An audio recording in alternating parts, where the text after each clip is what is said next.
This is the future. And humanity is all but extinct. First, they start skipping prescribed drug dosages. Then they begin touching. I volunteer as tribute. You can stop this. You can change things. I know that there's something more. Then we've only got one choice. We fight. Fight the Future with Dan and Paul. Welcome to Fight the Future with Dan and Paul, the podcast where we review young adult dystopias. And I'm Dan. I'm Paul. Welcome. So the movie today is The Giver, rather the story. The Giver. A story about the one person who gave a crap. Yeah, and this is actually a bit of an oddball. It was sort of grouped together with all these other young adult dystopias that have come out as movies in the last couple of years. But this is actually an older one, right? Well, slightly older. The book is quite old, yeah. Yeah, so the book is from when? The book is from 1993. Uh-huh. And I actually remember, I think we read the book in school, or it was read to us in school, or something of that nature. So you have some memory of it from before. Just very vague, just enough to be like, when I was watching the movie, I was sort of thinking, oh, right, this is, I sort of remember how this goes. So it's almost as though there had been some like discontinuity and you had forgotten your memory of reading this book. Oh my God. You were receiving the knowledge. Yeah. So, unlike movie-based podcasts, we're not interested in the details of the show business details, whether it's a good movie or bad movie. We're reviewing the dystopia. Right. So we're going to talk about how plausible it is, how scary it is, and how we would do in this dystopia. And then finish off by talking about, is there hope for the future at the end of this movie? Right. And a little bit about what actually happens beyond that in the books and so forth.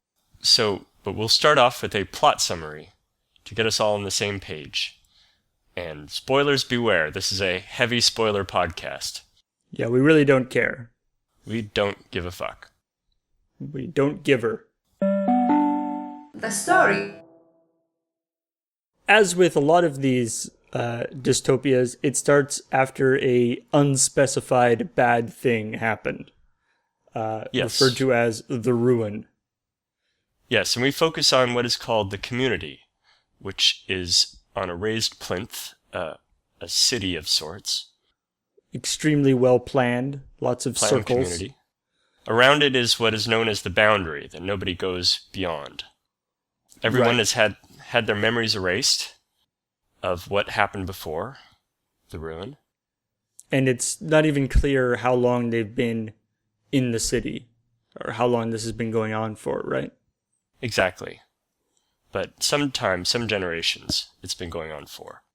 And there's certain rules by which the society runs. It's a very controlled society that is based on what they call real equality. And everything, like, there's, you have to be, even the language, you have to be really specific about your language. They're really big on that. Yeah, use precise language is one of the rules. You must always wear white jumpsuits. There's no competitions. There's no violence, no anything. Everything is all extremely well controlled, I guess. Yep, it's all outlawed. Popularity, fame, there's no winners, no losers. It's all about equality. And everybody takes morning medication, there's curfews. Basically, it's very sedated society. And then so we sort of open up on these a couple of friends who are about to undergo their graduation ceremony, where they are assigned to their jobs for the rest of their lives. Again, a fairly common thing in these dystopias.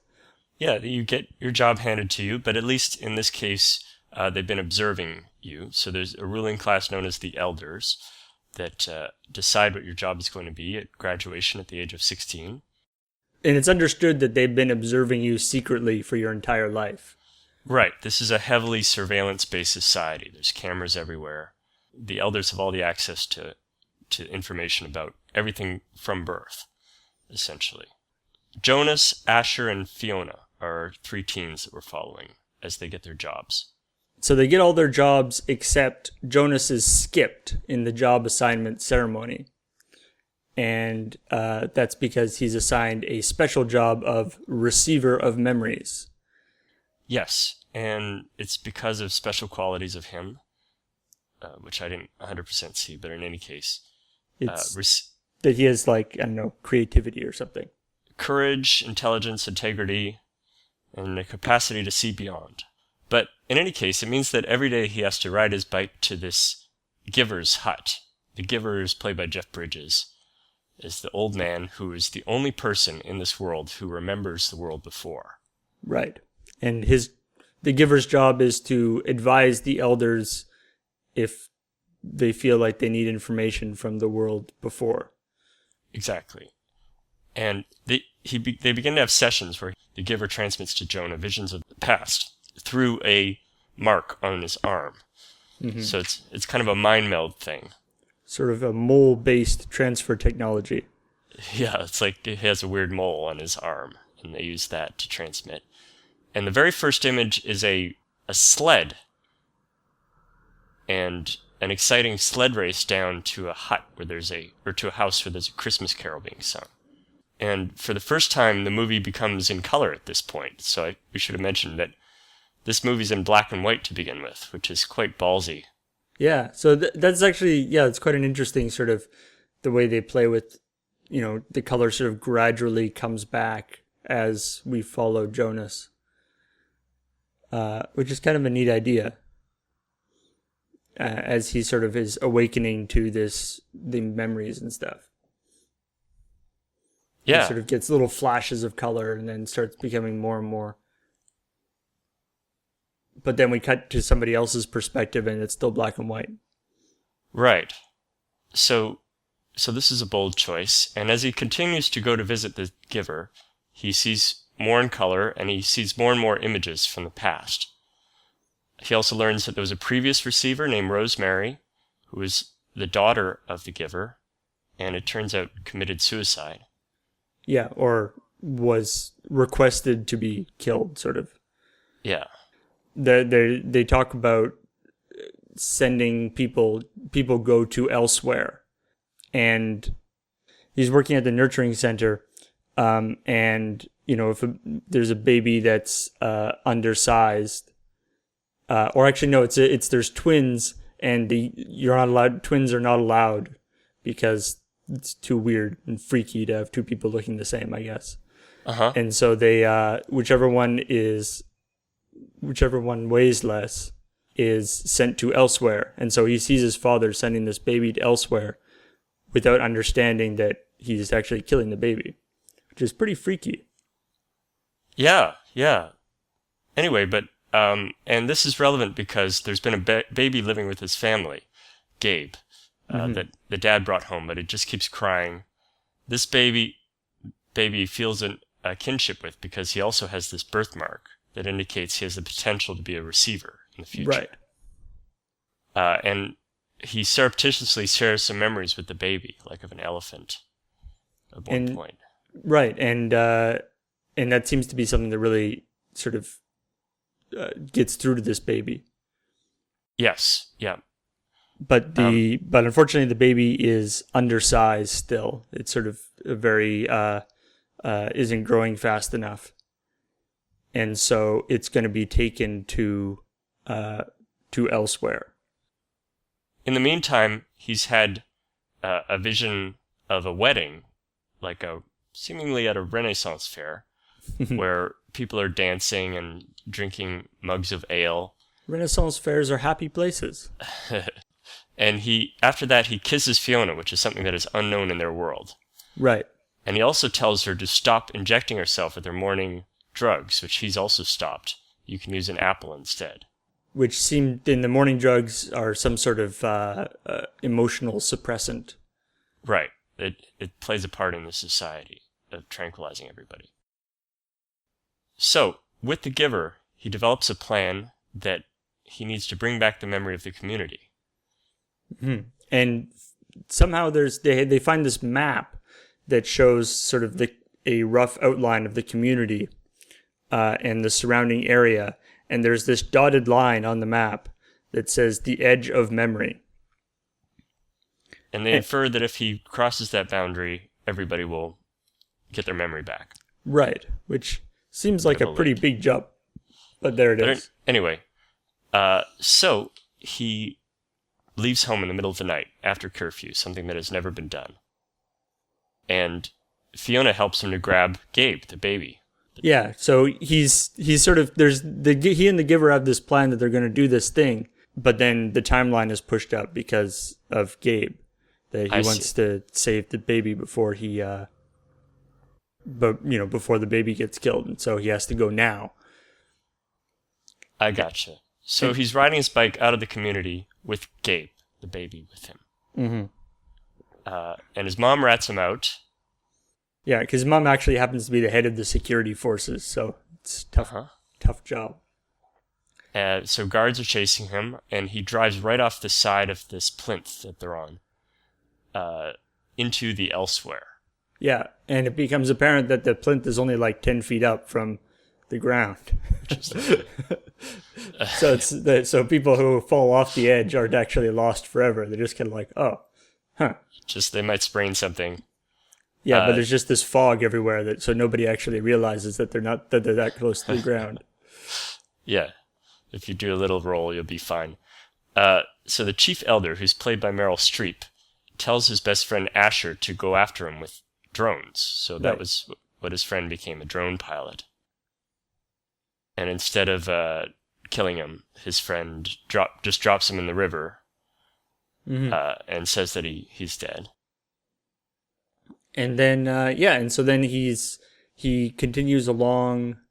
He has this sort of long, epic quest, epic odyssey of traveling through this elsewhere, which is sort of largely barren, sort of sand dunes and desert and sort of scrubland and stuff. And then, and until he finally gets to these big mountains, and he travels over these mountains.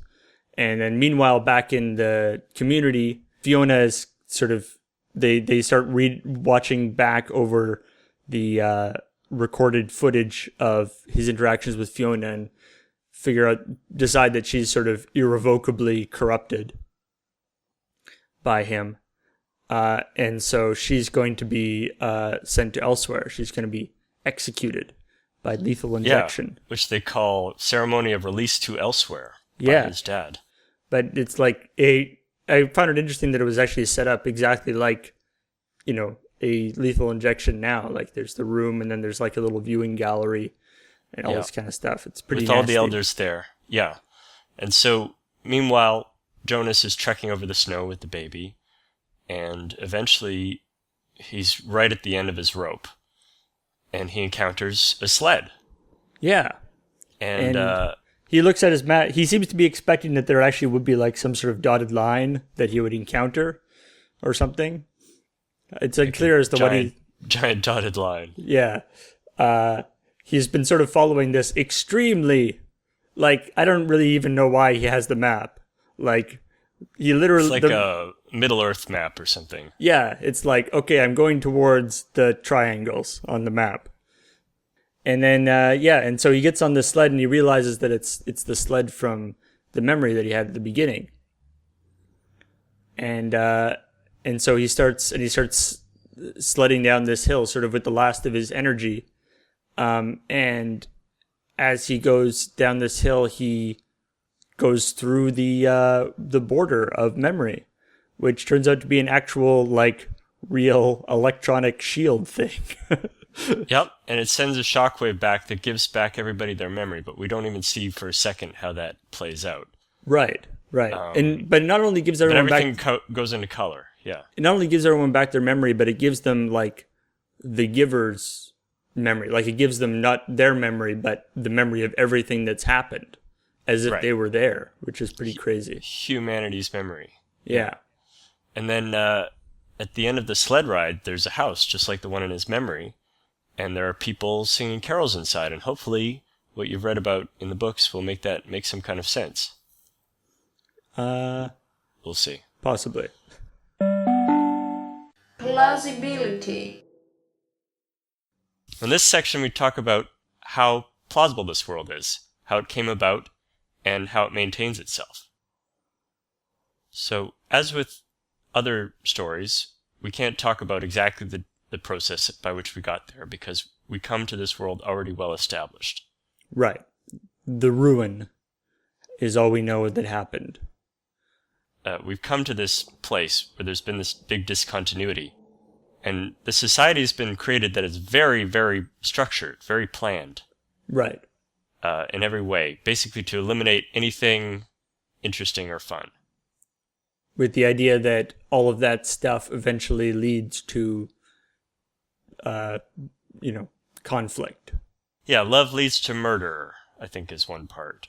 Right, or they talk about that he's saying that, like, why would we have outlawed sledding? He's like, well, sledding requires snow, and snow means that it'll be cold, which means that the crops won't grow, and... Right. There's a line by Meryl Streep where she's like, if a person has a choice, they'll make a mistake every single time. They'll make the wrong choice, yeah. Yeah. So, but I found it quite interesting that the whole idea, the premise of the giver-receiver thing is that, they're the ones who are holding the memories for the community. So the elders are in this, they're in this position of authority and enforcing the rules and punishing people, but they don't actually necessarily know why. Right? Yeah, the elders, they obey the rules without knowing why, which is kind of like everybody. Right. The elders just know that it would be very bad if people didn't follow the rules, but they don't actually know the context of why it would be so bad. Right. So an elder is just an old person in this story, right? They're not given any special knowledge. Yeah, I guess. I mean, there's specific old people, like, because actual, just regular old people get killed. Yeah. And so, like, everything in this world is very established. Like, they've decided on uniforms for everybody. They've decided on architecture. Everything is static. Mm-hmm. So it's the most planned society ever. Maybe we can switch right over into talking about how it maintains itself, because something that was remarkable about it to me was how successful it was. Like, that there really wasn't... We didn't see anything in the way of rebellion besides Jonas. Right, and the giver sort of had a kind of low-level rebellion of being kind of curmudgeonly, when being curmudgeonly was essentially outlawed. Right. Being a little bit humorous and grumpy. Right. Like he's saying that he uses his ability to lie mostly for fun. Yeah. No, he had some good moments of humor, I think. My favorite moment of the whole thing was, like, the one funny moment was when he was up at the bookshelf and he was like, look, in this book, there's a prophecy. It says, a boy named Jonas shall come. And Jonas is like, really? And he's like, no, I just made that up. Yeah. It's amazing what you can do when you're allowed to lie and nobody and nobody really expects it. On the other hand, no one would really get your jokes either. Right. He's probably there's a lot of, like, sarcastic one-liners he does that nobody really gets. They're very literal. But yeah, like, in every other dystopia, I think we see little signs of tiny bits of rebellion that are then stomped down. But in this one, everybody is genuinely with the program. Right. So, I mean, it's this bizarre situation, though, where they have this extremely well-organized society, and then they have a position, a job, within the society that's essentially guy to mess everything up. Yeah. Like the giver's job necessitates rebellion, which is an interesting idea. Like, it seems like it's destined to be a problem. Sure. Well, they put him in a house way out in the middle of nowhere. Right, to and try make it so he doesn't really talk to anybody. Yeah. And I mean, even if he does talk to anybody, if they aren't sort of predisposed to it, it doesn't really get him anywhere. Yeah, it seems like there's nobody he could really convince without showing them the stuff from the chip. Like it all comes from these visions that he's able to transmit to Jonas. Right, and that seems to be a specific thing with the mole on the arm or whatever, that you can't just transfer visions to anybody. Yeah. So as far as how it maintains itself, it seems strange to me that there was a security apparatus in this world, including thugs and with motorcycles and jail cells and Yeah, that's actually, I have on one of my notes is that being a police officer must be an incredibly boring job. right. Yeah, we never see anybody do the slightest bit of rebellion. I mean, it's like being late for curfew, I guess, might be something that go. I think a lot of the credit for maintaining the society has to go to the drugs. Yeah, yeah. This is a heavily drug-based society. So either this is so well organized that nobody feels the urge to rebel, or the drugs are really like suppressing all of their natural human instincts. Right. I mean, people definitely do feel. I mean, they talk about that the people have feelings but not emotions. Interesting. Like we have, the group of three teens that we are sort of following throughout the movie. I mean, they're friends and they like each other, and they talk about like that. Fiona's the one who always could make people smile and stuff, right? So there's some, there's a connection there. All emotions aren't suppressed, but obviously it's a much less strong version of whatever the emotion is. I see, yeah. So you can deal with it with a combination of your chilled out society and the drugs. Yeah, and sort of severe social controls, I guess. Yeah. Like, it's less interesting to me if it really is about the drugs, because then they really aren't relatable human beings. The obvious solution is stop taking the drugs, and everything will naturally fall apart. Right, and in fact, I mean, when Fiona stops taking the drugs just for one day, yeah, her emotions start coming back, and she and Jonas, she picks up on the whole kissing thing very quickly. Yeah, Jonas has obviously had memories of it and stuff, and so he's got a little bit of context, but for her, he just kind of tried to eat her face. But she seems to pick up right. on the whole thing. What are you doing? And when when it is appropriate to give somebody a desperate last kiss before they are escaping. Yeah, then she's there for that. Yeah. But yeah, she picks up on the kissing pretty quickly. I mean, it's very euphemistically termed, couched in terms of love, but, boners come first, probably. Right.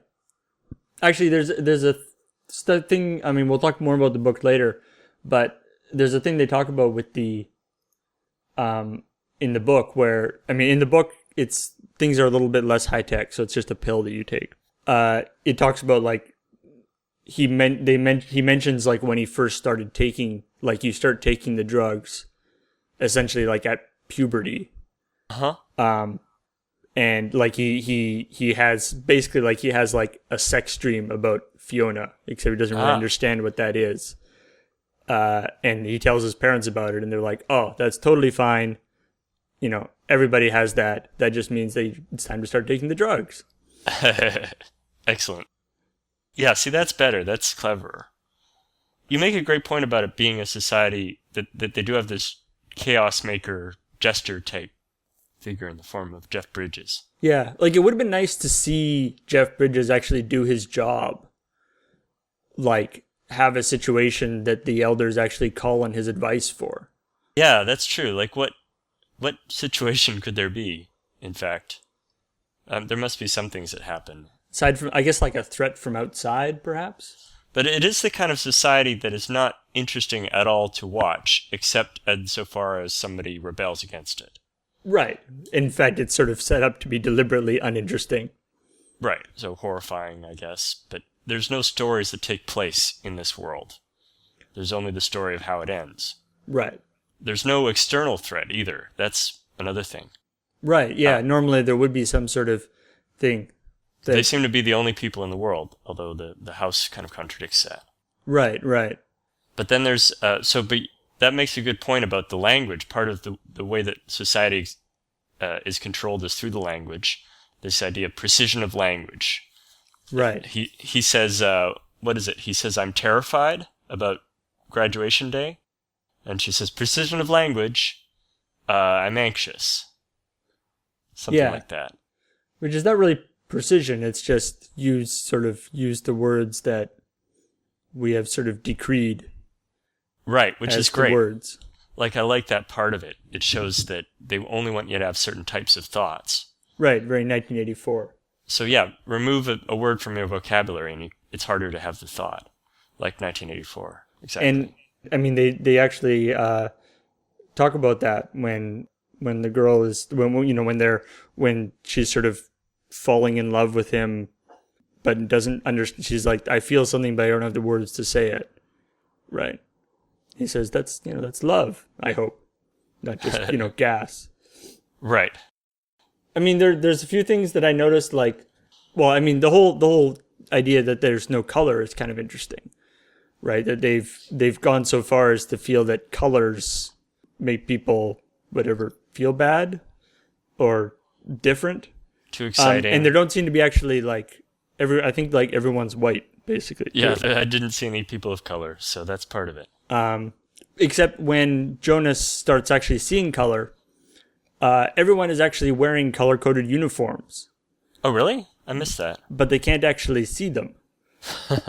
Like, certain people are wearing, like, all brown uniforms, and certain people are wearing black uniforms, and like, the nurse-type people are wearing sort of blue and white uniforms and all this stuff. So, I don't know, maybe that was one of the things that the Giver did, or, that one of his jobs is to do all the designing. All the color selection. He gets to decide what color everything is. Everyone's like, it's like, all right, this will be, this red uniform, that will be for these people, and this green uniform will be for these people. Everyone's like, those are the same color. It's like, no, they're different colors. The king will be hot pink. We've decided. Yeah, it'd be great. He like makes everybody, spotted or something. Nobody knows. Yeah, it's like competition with himself to see how badly he can make things clash. Right. Just for his own choice amusement. of uniform color, yeah. Scariness. Let's talk about scariness. How scary is this dystopia? I mean, there's a sort of deep, sort of, I guess, kind of almost low-level uneasiness that you get, just especially from sort of our perspective. We almost innately know that that kind of deadening of all the sort of emotions and stuff is wrong, or is not something that should be done. But it's a little hard to explain why. When sometimes we see people acting like that, it's quite disturbing. Very, very sedated. Yeah. Very, like when the family, which isn't even a real family, it's just a bunch of people who've been put together in the same house. Right. When they eat dinner together, it's very, well, it's kind of like a super wasp, you could say. Like, they have emotion sharing time. Yeah, so all that stuff strikes you as very sinister to watch. Yeah, but it's one of those. It's a weird thing though, because it's like sinister, but not in any. Like in a lot of ways, you go like, huh, that actually does seem to be working pretty well for them. Yeah. Well, okay. What I have written down is that. Like if it wasn't for the Giver messing everything up, it's not that scary unless you're scared of boredom. Which is something to be scared of. I have a list of all of the activities that are available to you. Okay? All the recreational activities we see someone perform in this movie. Bike riding. Everyone's issued a bike. Yeah. When they turn adolescents. Going through these weird outdoor showers. Yeah, the triangular things. Yeah. Throwing a gold ball to each other in a very unorganized game of catch. And moving white blocks, which I saw in the background of one scene. A couple of people involved in these big white rectangles, moving them from one place to another. Nice. So, if you can find your bliss in one of those 4 activities, you'll do okay there. And if you can't, it's okay because drugs. Right. Like, what do people do with their evenings? Like, after emotion sharing time? Yeah. Sit quietly in their room. Yeah, he has a kind of R-Town thing where he can see into his girlfriend's window. Through his window. Right. But yeah, sit quietly.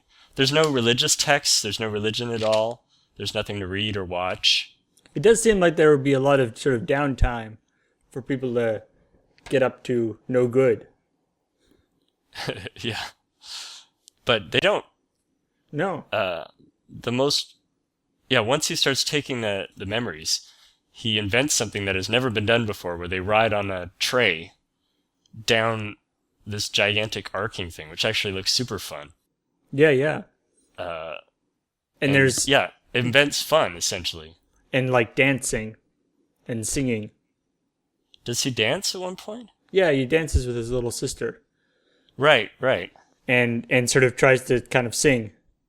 So not like they don't have even that kind of, you would think that there could be some sort of positiveness to bringing the community together in terms of, singing and stuff, but no.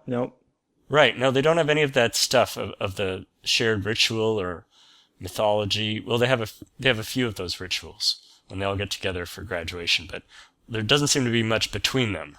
No. So it's basically strip away every cultural thing, everything that makes humans, in the name of order. Right. And yeah, what was also scary to me was just the look of it, ultra anal retentive look. It really looked like a brand new university campus area, or like the promotional video for a new university campus. Right, where they show the virtual reality people walking around. Yeah, and there's no animals at all either. No, they've forgotten about animals. They call a elephant a hippopotamus. And in fact, he doesn't know what a bee is. So there's not even like insects. Wow, yeah, that's incredible. And like the guy they show at one point the like groundskeeper guy is like inserting branches into a tree. Like there's sockets in the tree that they insert the branches into. Okay. So everything appears to be sort of artificial. Yeah, so clearly there's a kind of horror of this artificiality. It was also a very surveillance-based society, which I find scary.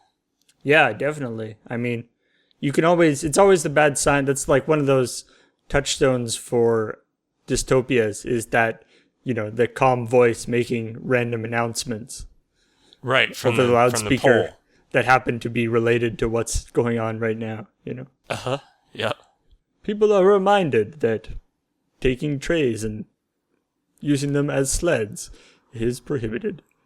So, yeah, I do like that they have got like their special little, they've got their thing like through the waterfall inside the little triangle, where that's like their special place for the 3 of them, but is also completely under surveillance. Completely under surveillance, you find out later on. Which is, it's very relevant to today, because this is the reality that all of our electronic lives are recorded and monitored, and often by parents and school staff and so on. So people who are 16 now do have to deal with that level of surveillance to some degree. Mm-hmm. That's a little scary, I guess. They don't seem to have like a lot of real-time surveillance, though. Yeah, well, that ties in with the fact that they're not quite up on their security because nobody actually breaks the rules at this point. Maybe it took them a while to get to this point, but so I was thinking it'd be very funny if they had, if this played out in the chase sequence as well, that the bikes were only capable of going like 25 miles per hour. Right. or 15 miles per hour, and that the chase played out that way, just as much dramatic music and everything, but like just he was slow. on a Segway. Yeah, yeah. How would they do? So I guess the question is, like, who would you feel like you could do a good job as in this community? I guess I would certainly feel like I would get really bored, whatever my job is. I mean, we've sort of covered that already. Maybe I would be all drugged up, so I wouldn't really notice, but... Yeah, it's impossible to imagine yourself as a person of this community because you have to imagine yourself as someone who doesn't feel anything or doesn't want touch or color or anything like that. Like, for one thing, I hum to myself all the time. So, and that's totally right out. Nobody likes humming. Nobody hums or even, like, does little, like, drumming on the table or anything. Yeah. No music at all. So I would be in deep trouble that way. Although, on the other hand, maybe I wouldn't have learned any songs. So who knows? Yeah, it's almost impossible to imagine. Like, there's a part of you that is, like, a little bit attracted to this. It is a life without any kind of worries or strife, supposedly. Without having to know about horrible things that humans do to each other all around the world. Mm-hmm. You just have to fulfill your role is the only thing. And when we're very stressed out, that kind of thing can be sort of tempting. Yeah, certainly. Certainly if I was transported into this community now, I feel like it would be, for like maybe a couple weeks, you could kind of get into it. And then it would start being like, ugh.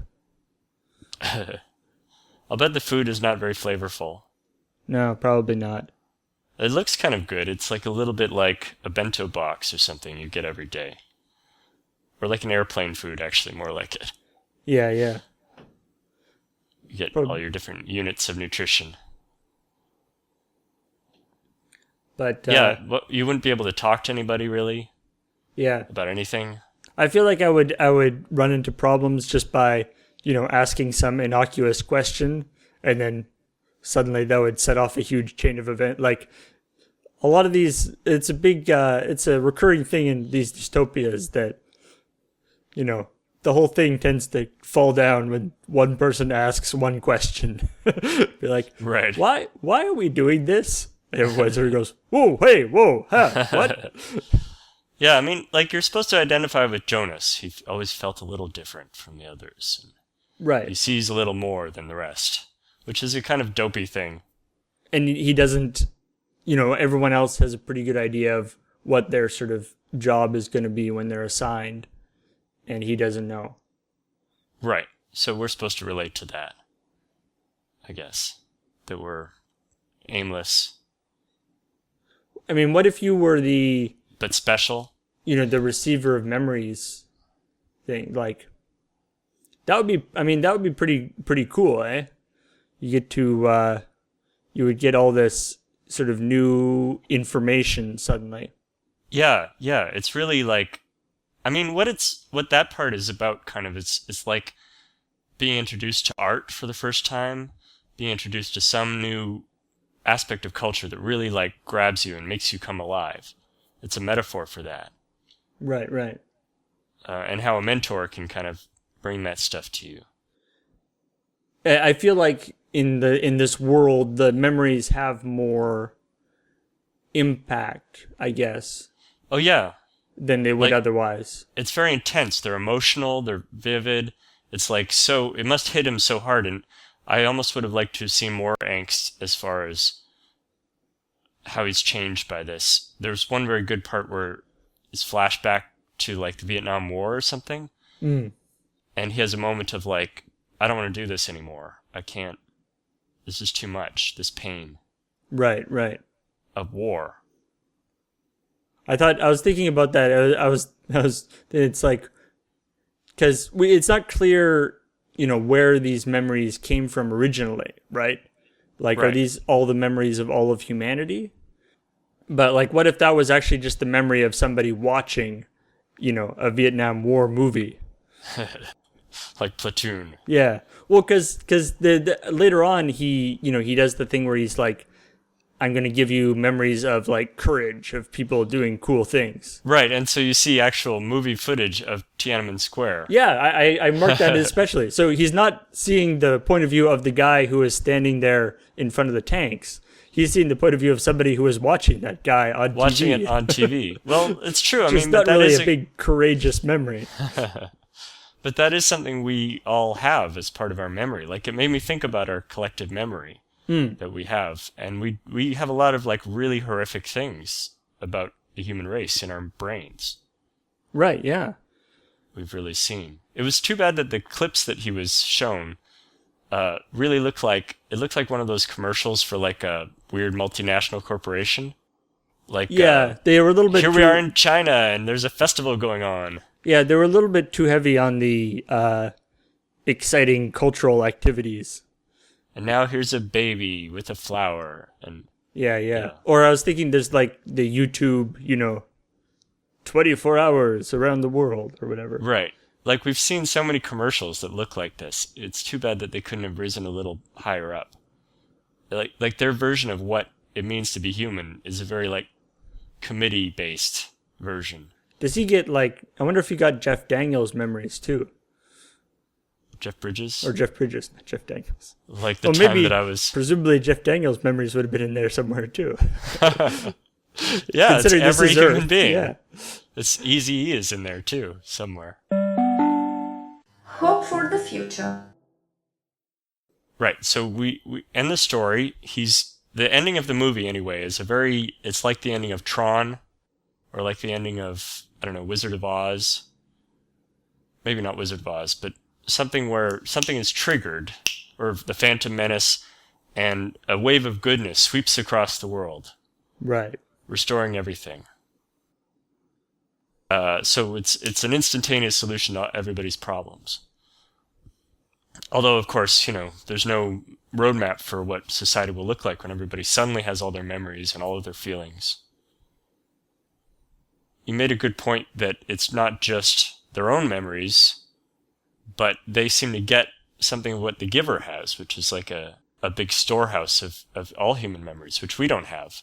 Right. So that's a very interesting, or whether that's like they're just sort of getting the collective memory like we have, or whether they are actually as if they're experiencing those things. Yeah. Which is crazy. Like, that would be like the ultimate drug trip for like a week. Yeah, I feel like there's a little bit of this sort of thing that happens where it's like there's no way that the entire community doesn't completely collapse. Like, there's going to be riots. Yeah, no. Instantaneously, everything will fall apart right away. Yeah. Like, if people had kind of gotten a chance to get used to it, it might be a little different. But, Jonas was incredibly shocked and shaken by one vision, of during the Vietnam War after he had already been doing it for a little bit. People are getting all the visions of all the bad things and all the good things at once who have never had any experience with color before. Right. Like, there's no way that, a lot of people's brains are just going to explode. Yeah. All the pain and of the two receivers we know of, one of the two has committed suicide. So it's an intense experience as a result of receiving these visions. Mm-hmm. So the movie frames it as the solution to every problem, but it really is not. So I got asked, does the book end like that? Does the book end with a big wave of remembering? So it was actually quite public, I guess, that the book and the movie, like there was a fair amount of controversy, I guess, at the time, in that the book has a much more, I guess, ambiguous ending.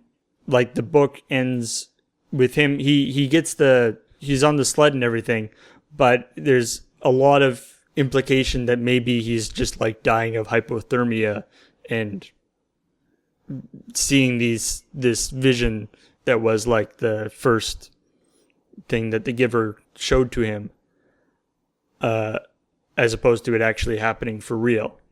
Is there anything about the boundary of memory that just crossing an invisible line will magically trigger everything? I was actually looking at this. For some reason, people didn't seem to. There did seem to be a thing where if he left the community, then everyone would get the memories. Okay. That was known.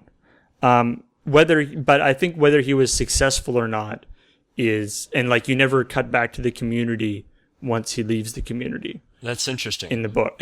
And so, by the way, as far as Hope for the Future, that is the toughest baby ever.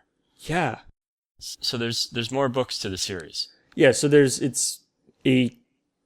theoretically it's a quartet, with the latest one having come out just in 2012. But it's not very, like, it's quite loosely connected together, the 4 books. And they take place in the same world, and some of the characters sort of overlap, but they aren't sort of direct sequels to each other or anything. So did they all take place before this event happens? Before? Nope, they all take place, they do take place in roughly chronological order, I guess. So the second book is called Gathering Blue, and it actually doesn't have any relationship with the characters in The Giver at all. It's about this sort of other community that has its own weirdness to it. Oh, okay. So like a different take on that.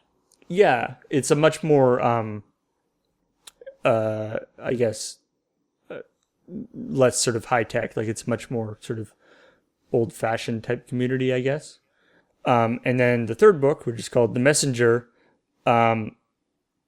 it sort of ties things back together a little bit. Some of the people from the second book end up end up in this place called The Village, but not, the bad village. Yeah, not with Patrick McGowan and so on. Yeah, and the village is ruled by a person called the Leader, who is Jonas, apparently. Okay. So he sort of established this community. Less dystopian. Yeah, which is supposed to be quite peaceful, and then like a guy comes and starts messing with things, getting people to trade their good qualities like honor and courage and stuff for things that they want. It's kind of a weird sort of devil's bargain thing. This is all very metaphorical. These are like different circles of hell and Dante. What's a better example? These are all, or like Gulliver, where you see different communities that all have different setups. I guess like so. Gulliver's Travels. Yeah. Like that sort of bummed me out at the end of The Giver, the movie, was that this is no longer science fiction. This is now a metaphor with a capital M. Right. The fourth book, The Sun, which is kind of interesting, does actually tie directly into Giver, because it takes place during Giver and then afterwards as well, but it follows the woman who was Gabe's mother, so the baby's mother.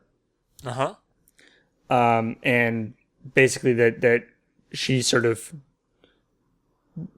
ends up kind of stalking Gabe because she has this sort of maternal instinct towards him, but doesn't quite understand it.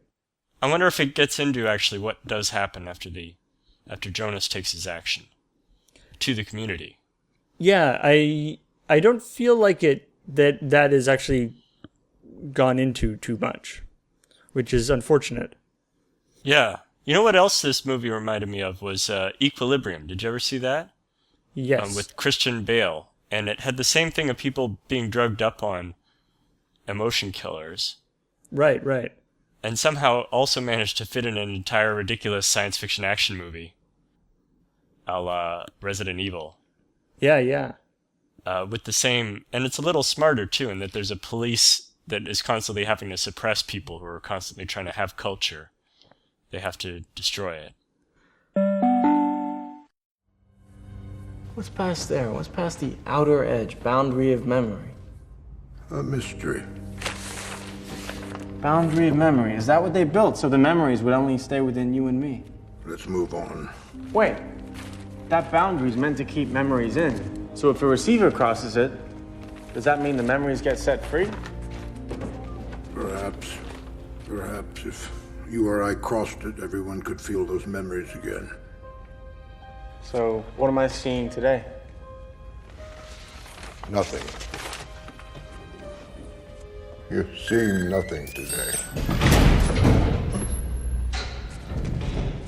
All right. Well, that just about wraps it up for The Giver. Yeah, thanks for listening. And next time we have City of Ember. A reminder that this podcast and everything on Loading Ready Run is supported by our Patreon, which is at patreon.com/loadingreadyrun. Our theme song is by Bradley Rains, and the interstitial segments are by Kiara Kant. And if you enjoy this podcast, we would really appreciate it if you could subscribe, rate, and review it on iTunes. Or you can also give us feedback on our forums at loadingreadyrun.com/forum. And until next time, may the odds be always with you. The odds be ever in your favor, I believe, is the technical. Fuck. All right, we'll work on that. We still need a sign off. All right. Bye-bye. Bye.